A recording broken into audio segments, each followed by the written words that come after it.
Bonjour à tous, l'invité du Club Emploi Cadre Emploi, le Figaro Économie, c'est le patron des ressources humaines de Bouygues Télécom. À l'heure où nous enregistrons, le suspense reste entier. Vivendi n'a pas encore décidé à qui de Bouygues Télécom ou de Numéricable il céderait SFR. Alors je me suis dit que c'était justement l'occasion de découvrir les particularités de cette filiale de Bouygues, d'autant qu'elle vient d'être classée parmi les meilleurs employeurs français, comme SFR d'ailleurs, en obtenant pour la 5e fois le label Top Employeur. Télétravail, formation à la carte, actionnariat salarié, mentoring, son DRH a mis en place à peu près toute la panoplie d'outils pour faire évoluer ses 9000 salariés et leur offrir de bonnes conditions de travail. Mais si tout ça n'était que de beaux discours, des arguments marketing pour se donner une image d'employeur sympa, parce qu'on sait que ça donne aujourd'hui de la valeur à une entreprise, je vais donc demander des preuves à Philippe Cuenot, le DRH de Bouygues Télécom.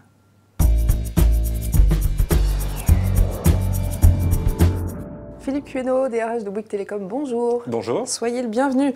Alors un mot quand même sur votre actualité brûlante. On devrait savoir demain si SFR est vendu à Bouygues Télécom ou à Numéricable, votre concurrent. Alors chez vous, on se veut rassurant. Si le projet se fait, il n'y aura pas de plan social ni de plan de départ volontaire si, encore une fois, le projet se fait. Mais vous, le DRH de Bouygues Télécom, est-ce que vous avez été consulté sur le volet RH de la fusion? Comment ça marche?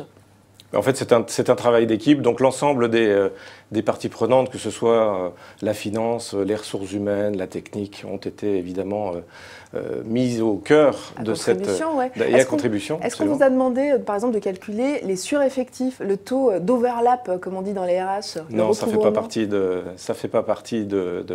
Pas encore, en tous les cas. Non, pas du tout. Encore, je ne sais pas, mais en tout cas, ce qu'on attend aujourd'hui, c'est la décision. La décision est proche.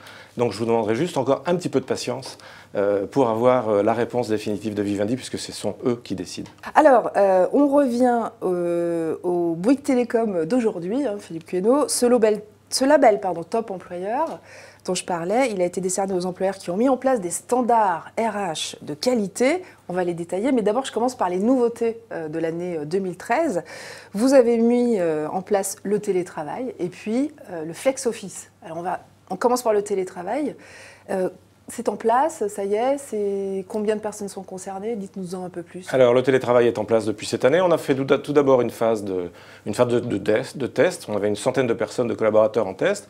Et puis là, aujourd'hui, on a complètement développé. Il y a plus de 800 collaborateurs qui sont... et l'ensemble de la structure région parisienne est concernée. On n'a plus que maintenant qu'à mettre la province également en télétravail. Mais ça y est, c'est parti chez Bouygues Télécom. D'accord. Et le télétravail, c'est combien de jours par semaine ou par Le mois? télétravail, c'est 1 à 2 jours par semaine. Et on a plafonné à 2 jours pour une raison de... On aime bien l'esprit d'équipe et le fonctionnement en mode projet. Donc il faut qu'on soit ensemble. Et il ça, faut aussi du présentiel. Absolument. Alors le flex office, en revanche, il y a beaucoup plus de polémiques. Certains DRH y sont défavorables même. Changer de bureau chaque matin, pourquoi ce serait bon pour les salariés de Bouygues Télécom en particulier? Alors en fait, le flex office, c'est juste la continuité de l'open space que l'on a mis en place depuis toujours, puisque Bouygues Télécom est depuis l'origine en open space. Le flex office est un élément complémentaire. Et puis, le flex office, finalement, sert à quoi? Ça sert à dire que quand on est en réunion, quand on est à l'extérieur, quand on est en déplacement, le bureau est vide. Et finalement, pourquoi avoir autant de bureaux que de collaborateurs, puisque un grand nombre de collaborateurs ne sont pas tous au même moment, au même endroit, derrière leur bureau. Ok, mais si j'arrive le matin, je suis manager, je vais être à côté de mon équipe, comment je fais? Il faut que j'arrive à 7h30 pour avoir une place? Non, non, pas du tout. Vous êtes forcément à côté de votre équipe. On a des territoires, c'est-à-dire que des territoires d'équipe, c'est-à-dire qu'une équipe habite entre guillemets, toujours au même endroit. La seule contrainte, c'est qu'effectivement, vous ne serez pas forcément au même bureau que la veille en arrivant le matin. Mais rassurez-vous, il n'y a absolument aucun problème. Tout le monde a de la place pour s'asseoir et il n'y a pas besoin de jouer aux chaises musicales. Bon, on ira vérifier. Quand vous voulez.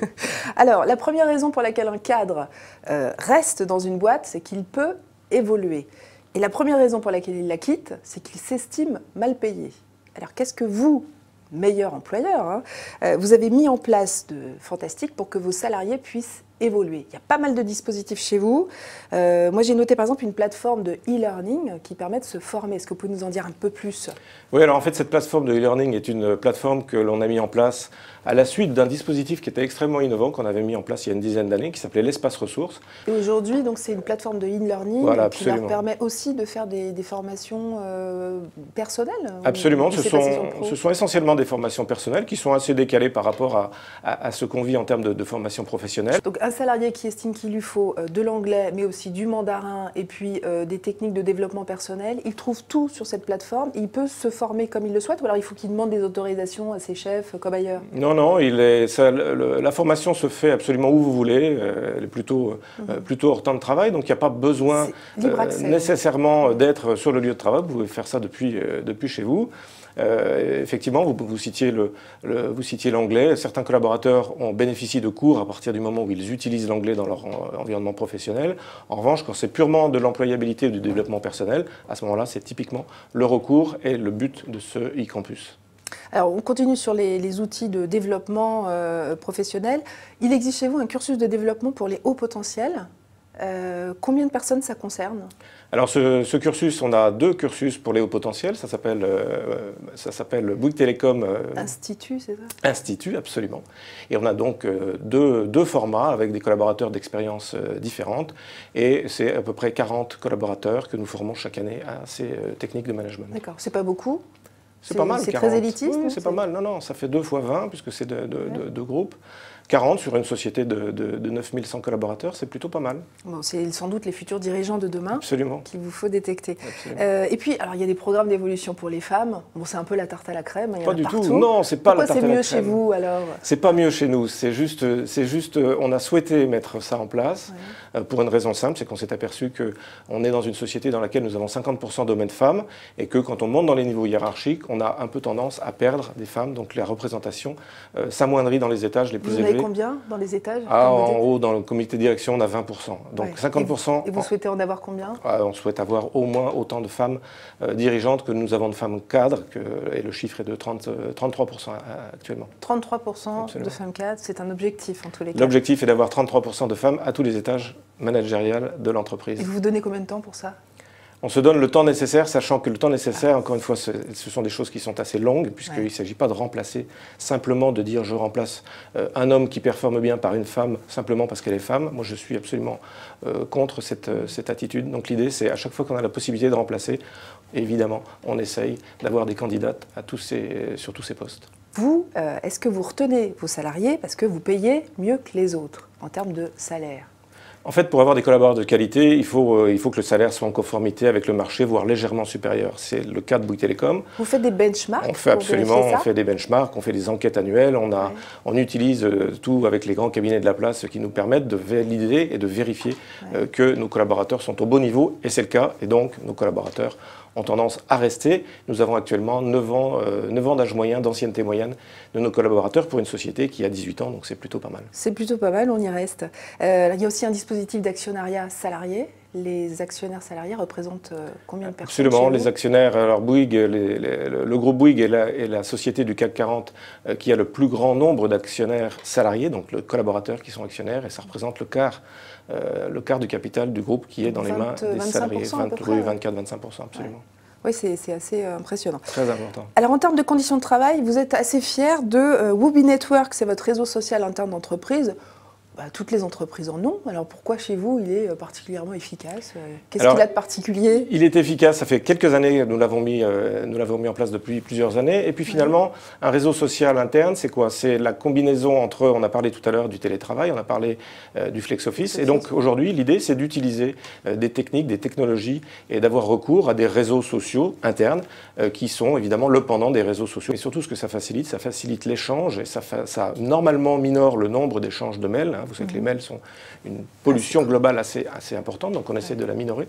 Et les réseaux sociaux, et en tout cas le réseau social interne de Bouygues Télécom, permet de minorer le nombre de mails échangés entre les collaborateurs. Toute cette politique RH, on n'a pas eu le temps de tout détailler, mais on va mettre sur le site beaucoup plus de détails. Toute cette politique RH, ça coûte cher. Est-ce que vous pensez que si vous devez absorber les 9000 salariés d'SFR, vous allez pouvoir continuer à la maintenir? La bonne nouvelle, c'est que, vous l'avez dit en début dans votre introduction, c'est que SFR a également une politique ressources humaines de qualité.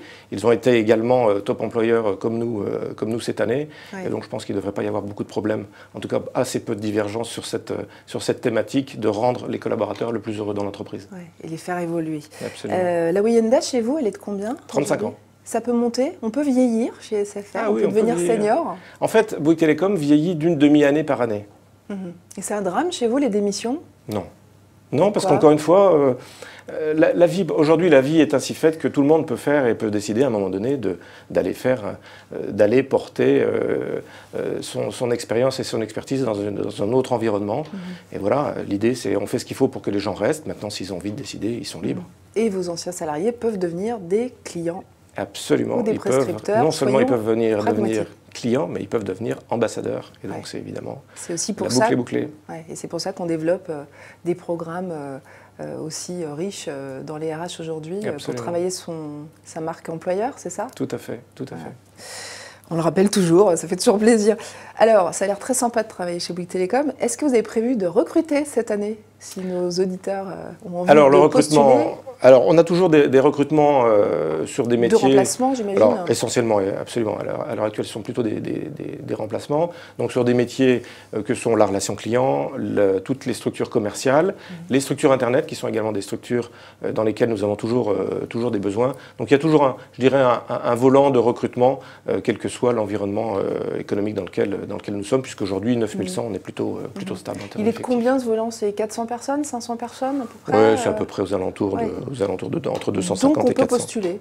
On peut postuler, bien sûr. Des postes de cadre, des postes de non-cadre. On peut postuler, on peut toujours postuler, tout ça sur notre site internet. On répond à tous les messages et à tous les CV et les courriers qui nous sont adressés. Donc, bien évidemment, n'hésitez pas. Oui, le site est très fourni. En revanche, si le projet de fusion se fait, ça va stopper vos recrutements, j'imagine. Alors là, je vais encore vous décevoir. J'aurais essayé. Oui, bien tenté. Il faudra qu'on se revoie. Absolument. Merci Philippe Queneau. Merci à vous. En tous les cas, vous pourrez vous faire un avis sur cette interview en allant sur nos pages réseaux sociaux et en réagissant sur notre site internet cadreemploi.fr et lefigaro.fr. Excellente semaine à tous.